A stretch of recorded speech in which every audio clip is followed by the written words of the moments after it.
guys, it feels like I scratched the winning lotto ticket. Just look what I sees here. There's porcupine cuttings there and on up through there, and it's a little bit yellow, but as it ages it goes like a little bit yellow. But I see some low on this stick right here and up and halfway up as well. It looks really a light color, so that tells me that that's really fresh cuttings. There's no skidoo tracks, there's no one else been in this area, so the porcupine is probably here somewhere. I see his track right there, so so he's not going to be very hard to find, not likely, unless he's gone down a hole. He has some of these tracks right here, and just look, see where he's well, eating bark and chewing off the limbs as well. Huh.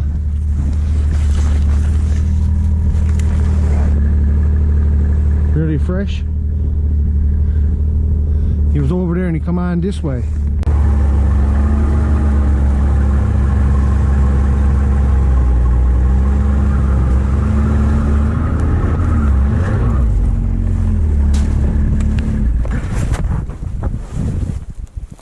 What the hell? Well, just look at that. It's the first one I ever seen in the wild, this color. I did see one that was a really weird color from a fellow in Goose Bay there a couple years ago. He got up on the north coast there somewhere. Look at that. Well, you never know what you're going to see.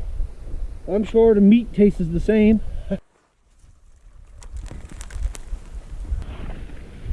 See how light that is? See that he was feeding on this one today, and so just by looking at the color of the wood, you could tell, you know, if it's fresh or old cuttings or whatever. And obviously you can see all the cuttings on the ground, and but sometimes you'll dig away the snow and see how far these cuttings are gone down through the snow layers, and you could give a good idea on what time of year, you know, the porcupine was there. Well, you never know how your day is going to turn out. This is a fantastic day. Yeah, I'm going to get ready and clean the porcupine there now, and I'm going to, this knife, the wife gave me this one, oh my gosh, good many years ago now, and I has it with me quite often. I'm going to get ready to clean the porcupine now, and I'm going to keep some of the fur, a little bit anyway.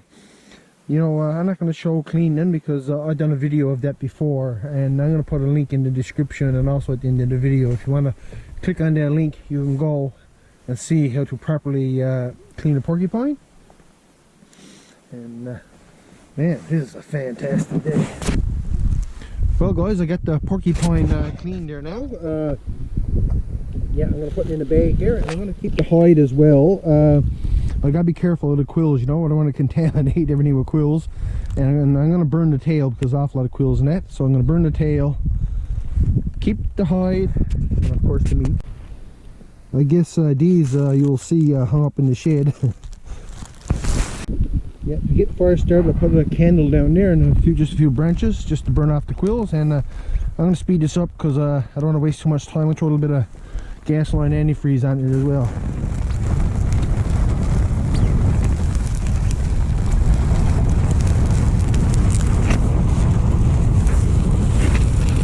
Believe me, there's flame there, but you could hardly see it.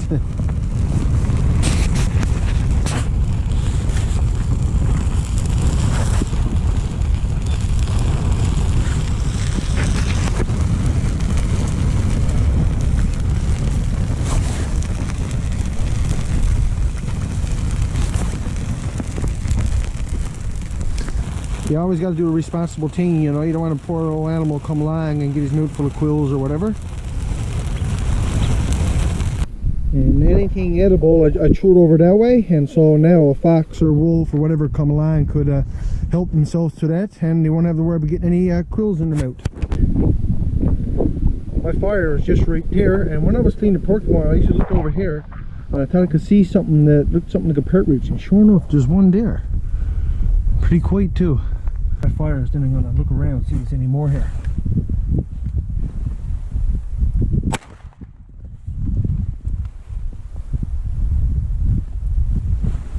Guys, I got the partridges cleaned up here and ready to go in the freezer, and that's 12 partridges, and I got a rabbit there.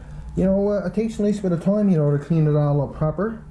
But I tell you, it's a lot better than when you take something in the freezer, you know, just hot and ready to go in the pot. It's a lot better than having to take it out hot and clean it after. You know, after every successful hunt, when you get back, you know, you got to clean up the meat and get it in the freezer and put it away and stuff. And that's what I'm actually doing today.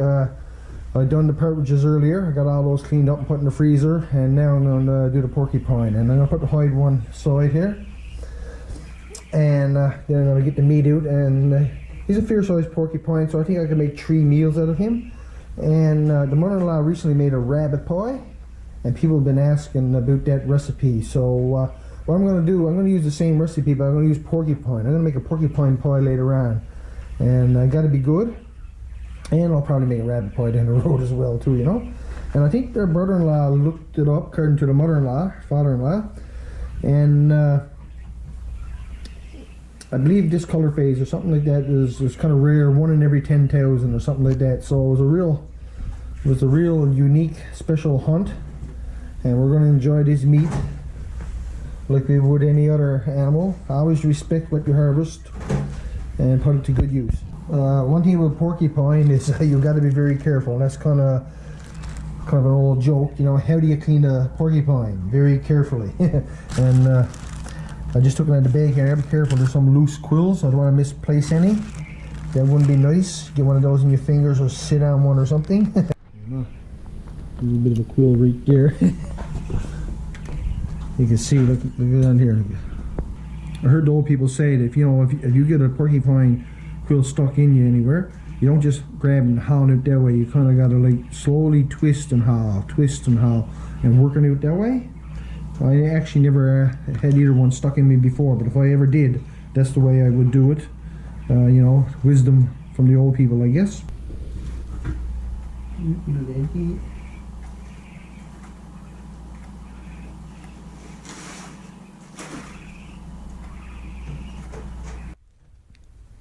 You know, if you look at that fur like that, you know, it looks kind of harmless, but you open it up and there's quills down there everywhere, and you take it. Now when an animal bites into that, you know, it puts the animal in a lot of punishment, that's for sure.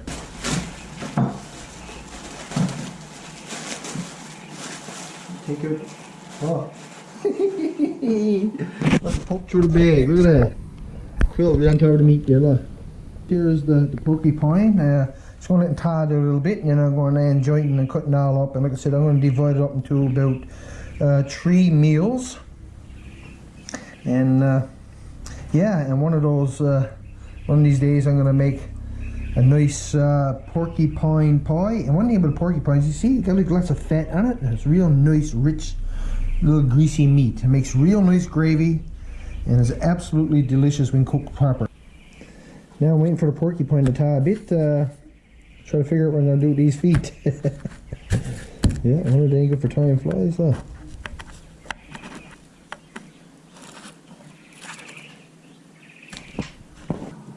Big old rib cage.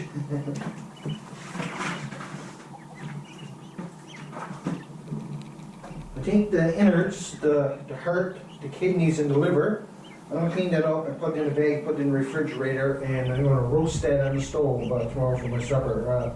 Been a long time though since I had roasted porcupine liver that way, and kind of craved it a little bit. You know, I often get asked on what do porcupine taste like, and especially the backbone pieces like this, it really reminds me of turkey necks. I'm telling you, if you like turkey necks, you're going to love the backbone pieces of the porcupine, and you love the backbone pieces of the porcupine, I guess you'll like every bit of them. You know, I often heard it said as well, you know, that you shouldn't hunt porcupine. You know, if someone got lost, you know, they could find a porcupine and kill him with a stick. But everybody hunts porcupines around here, and maybe long ago, back in the day. But nowadays, you know, if you come across a porcupine, harvest it and enjoy it, and it makes a real nice meal. Just look at the color of that meat. This will make 3 fantastic meals, and when I make the porcupine pie, I'll definitely make a video of it, but for now I'm going to put this in the freezer for later. And now I got the meat put away. I'm going to gas up the skidoo for tomorrow, and then I'm going to See, gonna do something with that hide.